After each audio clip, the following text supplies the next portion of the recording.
हस्तमुद्रा क्रमांक 4 चित्रामध्ये पाहून तेथे दाखविल्याप्रमाणे अंगठाचा अग्रभाग आणि तर्जनीचा अग्रभाग एकमेकावर घट्ट दाबा.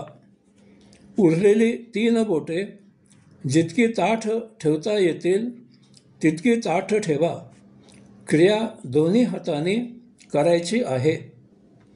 अशा प्रकारे हस्तमुद्रा केलेल्या स्थितीत पुढे करून दाखविल्याप्रमाणे आपल्या शरीरातील 7 चक्रांवर प्रत्येक चक्रावर एक याप्रमाणे महामंत्राचा जप करा. ओम तत्सत्त्वम् असि. ओम तत्सत्त्वम् असि. ओम तत्सत्त्वम् असि. ओम तत्सत्त्वम् असि. ओम तत्सत्त्वम् असि. ओम तत्सत्त्वम् असि. ओम तत्सत्त्वम् असि.